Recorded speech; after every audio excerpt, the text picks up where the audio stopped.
বাংলাদেশের অনেক গ্রাম রয়েছে, কিন্তু এখন যেই গ্রামটিতে আমি রয়েছি সেই গ্রামটির দৃশ্য দেখে আপনার একদম চোখ আটকে যাবে।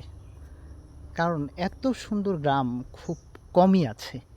আর যেই গ্রামটিতে এখন আমি অবস্থান করছি এটি হচ্ছে বরিশালের ঝালকাঠি জেলার কাপড়কাঠি গ্রামে, যেটি বরিশাল বিভাগের ঝালকাঠি জেলার ঝালকাঠি সদর উপজেলায় এই গ্রামটি অবস্থিত। এটি নবগ্রাম ইউনিয়নের একটি গ্রাম হচ্ছে কাপড়কাঠি।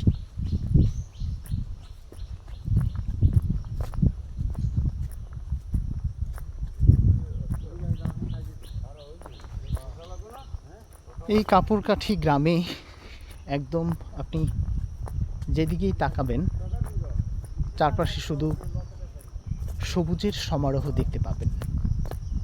অসংখ্য গাছগাছালিতে ভরপুর একটি গ্রাম হচ্ছে এই কাপড়কাঠি গ্রাম।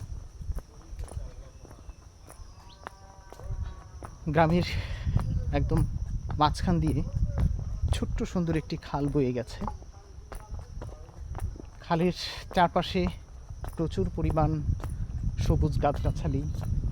এরপরে এই যে অনেক আমড়া গাছ রয়েছে, আমড়া বাগান রয়েছে এই কাপড়কাঠি গ্রামে। আপনারা নিশ্চয়ই দেখতেই পাচ্ছেন ভিডিওতে কত সুন্দর একটা ভিউ। আসলে এই ঝালকাঠি জেলাতে বরিশাল বিভাগের এত সুন্দর একটা জায়গা রয়েছে, সেটি অনেকেই হয়তো জানেন না।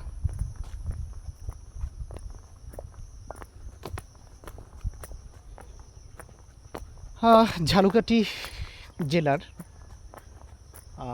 হচ্ছে এই নবগ্রামের কাপড়কাঠি গ্রামে খুব সহজে আসা যায়। বরিশাল থেকে এই জায়গাটিতে আপনার মাত্র 50 টাকা ভাড়া দিয়ে মাহেন্দ্র গাড়ি চলে, যেগুলো দিয়ে একদম সরাসরি আপনি কাপড়কাঠি গ্রামে চলে আসতে পারবেন।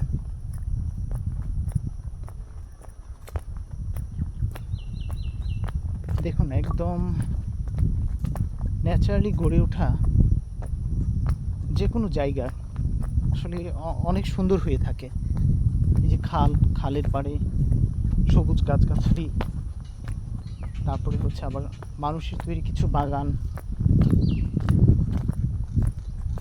মন ভালো করে দেওয়ার মতো সুন্দর একটি জায়গা হচ্ছে এই কাপড়কাঠি গ্রাম।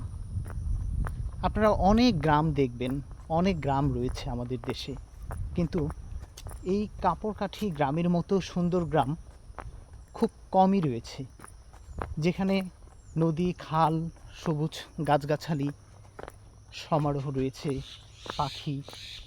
তারপরে এই গ্রামটিতে ঘরবাড়ি কমই মনে হচ্ছে।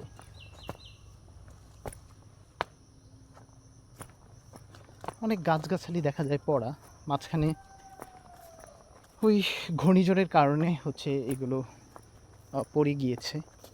মানুষের বেশ ক্ষয়ক্ষতি হয়েছে এই বরিশাল বিভাগের বিভিন্ন এলাকায়।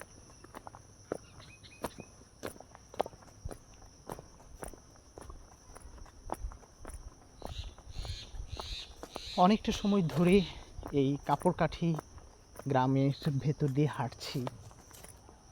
মানুষ একটু কমই মনে হয় এই জায়গাতে আছে, ঘরবাড়িও কম, দু একটি ঘরবাড়ি রয়েছে, কিন্তু এত সুন্দর নীরব নিভৃত। এই যে আমরা গাছের উপর কি সুন্দর পাখি বসে আছে, ভালোই লাগে বাহারি রঙের পাখি দেখতে।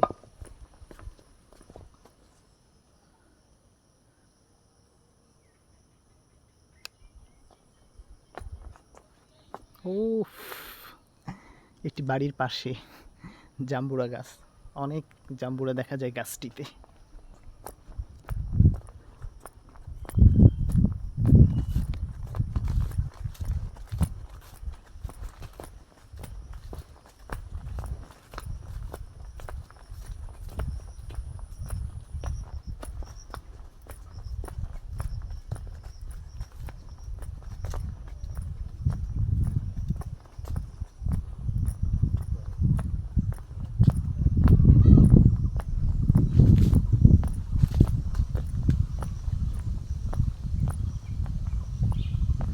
আচ্ছা চাচা, ওই যে আহ, অংশুমান দাদার ওই যে পেয়ারা বাগানটা কতটুকু দূরে? এই সামনে গেলেই হবে। ও ও মানে ওই রাস্তা দিয়ে যেতে হবে? তুমি একটু বাবা ব্রিজ থেকে একটু রাস্তাটা একটু ব্রিজ টুটেই নিয়ে